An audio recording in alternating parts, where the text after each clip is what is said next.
पहले केंद्र सरकार ने पेट्रोल डीजल के दाम कम करे और अब राज्य सरकारें कम कर रही हैं।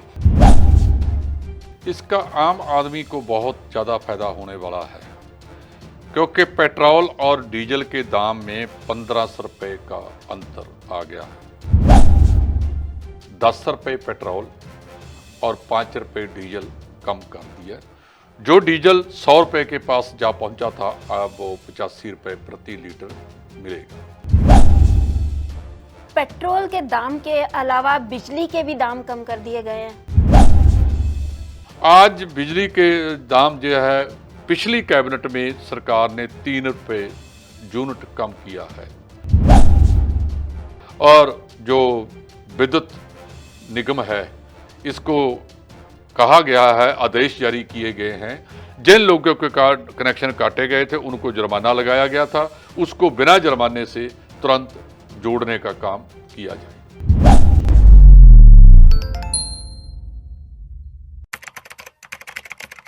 नमस्कार, D5 चैनल हिंदी देख रहे दर्शकों का मैं वंदना स्वागत करती हूं।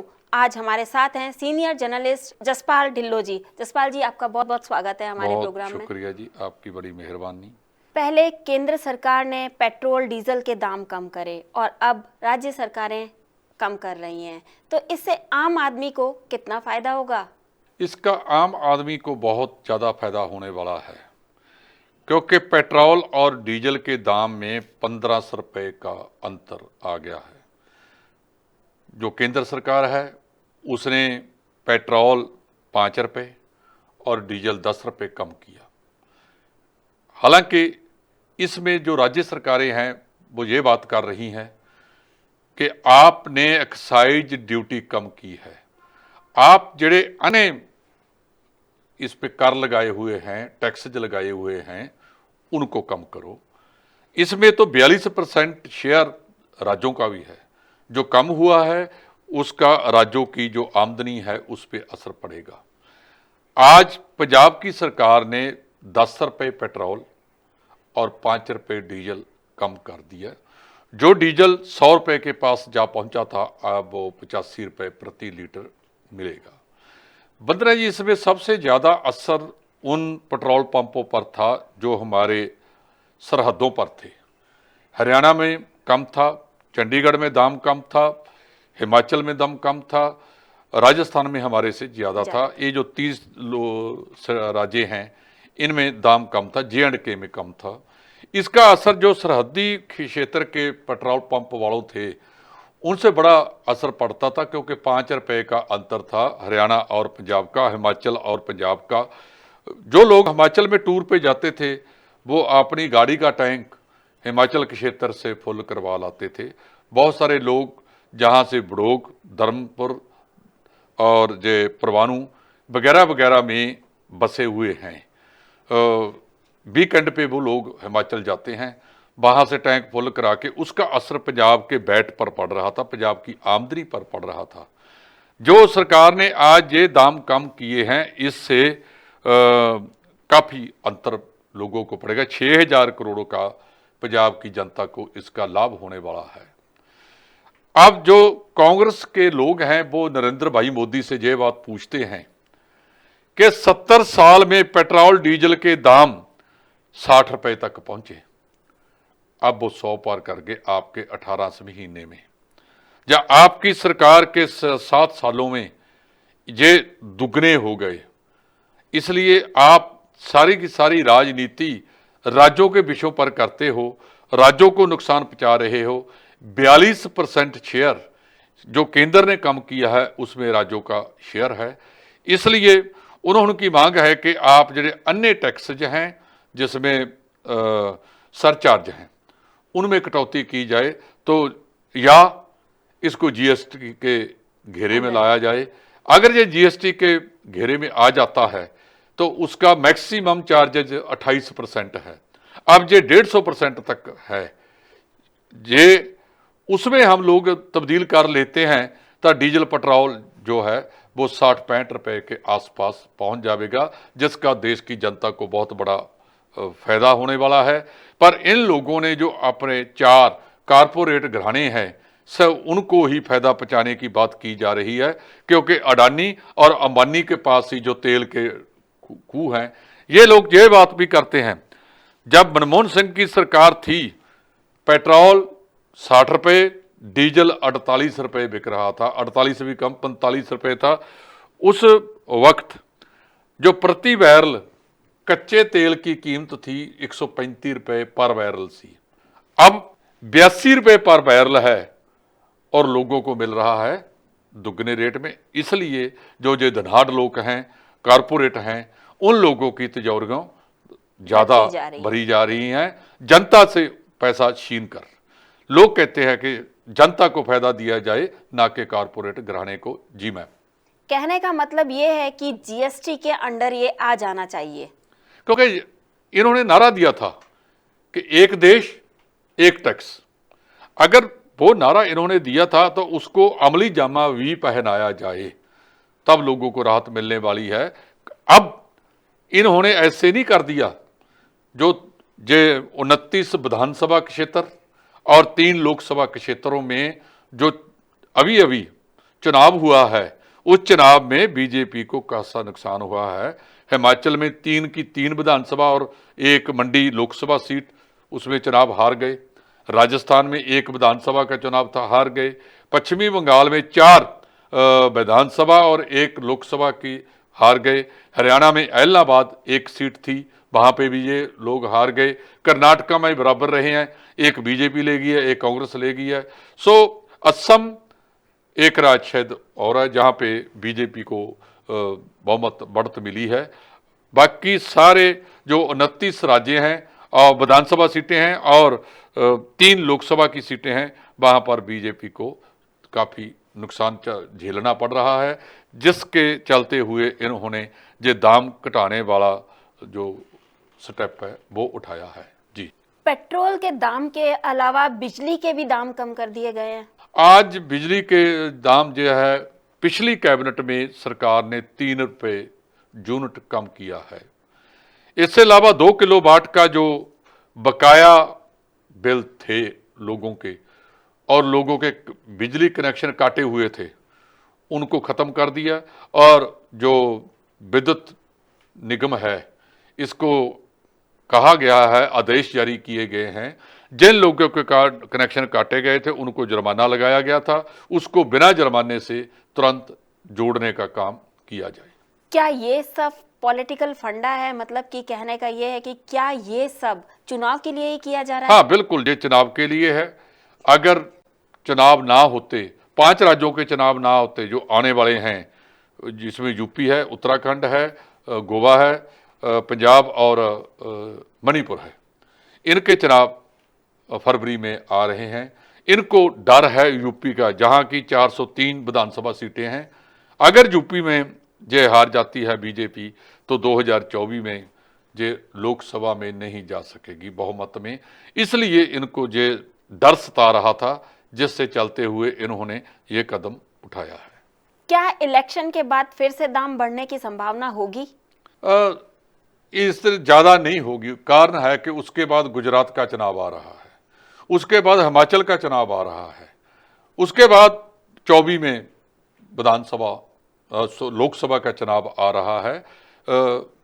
सौखा नहीं होगा इनको दाम दोबारा बढ़ाने। सो चुनाव को देखते हुए ये लोग कोई काम करते हैं, अदरवाइज तो ये लोग जनता पे भारी से भारी बोझ डालते रहते हैं। अगर देखा जाए तो पॉल्यूशन भी बहुत ज्यादा बढ़ रहा है, तो ऐसे में आप पॉल्यूशन पे क्या कहना चाहेंगे? अब दाम कम हो गए हैं तो लोग ज्यादा से ज्यादा गाड़ियां यूज करेंगे। हाँ। गाड़ियां यूज करेंगे तो फिर से पॉल्यूशन होगा। इस बारे में आपका क्या कहना है? देखिए, पंजाब जो है, जो नेचर का लॉ है, उसके हिसाब से 1/3 एरिया जंगलात का होना चाहिए। पंजाब में जे 5% से भी कम है, बहुत कम है। अगर जंगलात कम होगा तो पोल्यूशन ऑटोमेटिक बढ़ेगा। या ये लोग भी 1/3 छोड़ो, जे 1/4 भी कर लें, जहाँ इस 1/5 भी कर लें, तो पोल्यूशन कम हो जाता है। क्योंकि जितनी दरख्तों की गिनती ज़्यादा होती है, उतना वो स्मोक को धुएं को अपने में खींच लेते हैं, संभाल लेते हैं। सो ये जो फंडा है पंजाब में काम नहीं कर रहा। जितनी फैक्ट्रियां बन रही हैं, सड़कें बन रही हैं, ज़्यादा से ज़्यादा दरख्तों की कटाई की जा रही है, उसकी एवज से उतना दरख्त, उतना पौधा लगाया नहीं जा रहा जितना लगना चाहिए था। दिवाली वाले दिन मैं आपको बता दूं 15 जी, अगर AQI एयर क्वालिटी इंडेक्स, हवा की गुणवत्ता 50 तक है तो बहुत बढ़िया है, गुड बोलते हैं। अगर ये 51 से 100 जाती है तो सेटिस्फैक्ट्री कहते हैं। 101 से 200 तक इसको मॉडरेट कहते हैं। 200 से पार हो जाता है, 300 से कम होता है तो इसको पुअर दर्जा बंदी की गई है। अगर ये 300 क्रॉस कर जाए, 400 से कम रह जाए तो वेरी पुअर। अगर 500 से क्रॉस कर जाए तो इसको सवियर और वेरी सवियर बोला जाता है। दिल्ली का दिवाली की रात को आंकड़ा 600 से पार था। ग्रेटर नोएडा, उसके साथ सोनीपत, गुरुग्राम, कुरुक्षेत्र, पानीपत, करनाल, फतेहाबाद, सिरसा, रोहतक, जींद, यमुनानगर, इस सभी का जो आंकड़ा अभी भी है वो वेरी पुअर के क्षेत्र में है या इससे भी सवियर जो दर्जा है उसमें चला जाता है। पंजाब में एक मुक्तसर का 333 था, बाकी पुअर जो दर्जाबंदी है उसके घेरे में आ रहे हैं। हिमाचल जो पंजाब के साथ क्षेत्र लगते हैं उनका थोड़ा सा ज़्यादा है। बाकी सभी क्षेत्रों में पिछले साल से पोल्यूशन का आंकड़ा कम हुआ है। शिमला लास्ट ईयर 28 था, अब 40 है। परवाणु 109 से 90, धर्मशाला 113 से 77, पाउंटा साहिब 139 से 133, मनाली 102 से 17, बद्दी 133 से 165, सुंदरनगर 123 से 62, बाटस व काला अंब 101 से 92, नालागढ़ 105 से 110, ऊना 86 से बढ़ गया है क्योंकि पंजाब के साथ लगता है, उसका 98 हो गया है। लेकिन अब जो पंजाब पर इल्ज़ामबाजी लगाई जाती है, दोष लगाए जाते हैं, पंजाब के लोगों पर इल्ज़ाम होता है कि जहां पर पराली ज़्यादा सड़ी जाती है वो दिल्ली का क्षेत्र खराब करती है। पंजाब का आंकड़ा दिल्ली से आधा है, तो क्या जहां से जो धुआं है जो फ्लाइट बुक करा के हरियाणा के ऊपर से निकल जाके दिल्ली में प्रभावित करता है या दिल्ली में असर उसका होता है, ऐसी बात नहीं है। पंजाब को गलत इल्ज़ामबाजी, गलत दोष लगाए जा रहे हैं, ये कहना ठीक नहीं है। पंजाब का जो एयर क्वालिटी इंडेक्स है वो हरियाणा और दिल्ली से काफ़ी ज़्यादा ठीक है। ये तो नहीं है कि पंजाब में पोल्यूशन फ्री है, नो, पंजाब में भी पोल्यूशन है। जे इसका आंकड़ा जो है वो पुअर के आंकड़े पर जा रहा है। हम लोगों को इस पर गंभीरता से विचार करनी होगी कि इसको हम लोग कैसे पोल्यूशन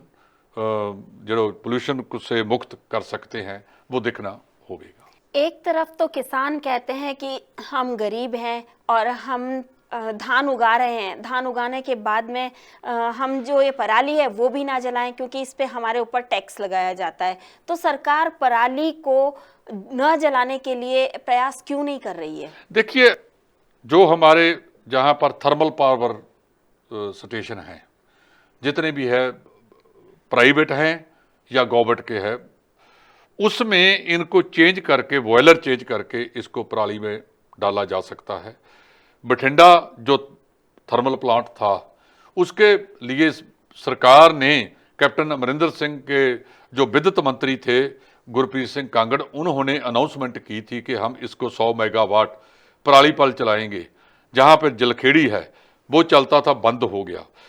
अगर इन ताप जो जितने भी थर्मल पावर स्टेशन हैं इनको कन्वर्ट करके कोयले से पराली में डिजाइन कर लिया जाए तो पंजाब में एक खेत में भी पराली की आग नहीं लगेगी, किसान को कुछ दाम भी मिलेगा उसका। कोयले से पराली सस्ती पड़ती है, इनको भी विद्युत जो उत्पादन है उसमें कम दाम से होगा, या तो सोलर लाएं या फिर पराली के आधारित लाएं। जो ये रिन्यूएबल एनर्जी सिस्टम है उससे एनर्जी को ज़्यादा, विद्युत को ज़्यादा पैदा किया जा सकता है। जसपाल जी, आज आपने हमें बहुत ही अच्छी बातें बताई। अगर इन्हें मान लिया जाए तो सारा कुछ आसान हो सकता है। आप हमारे साथ आए, आपका बहुत बहुत धन्यवाद। धन्यवाद जी। अगले एपिसोड में आपसे फिर मुलाकात होगी, तब तक के लिए नमस्कार।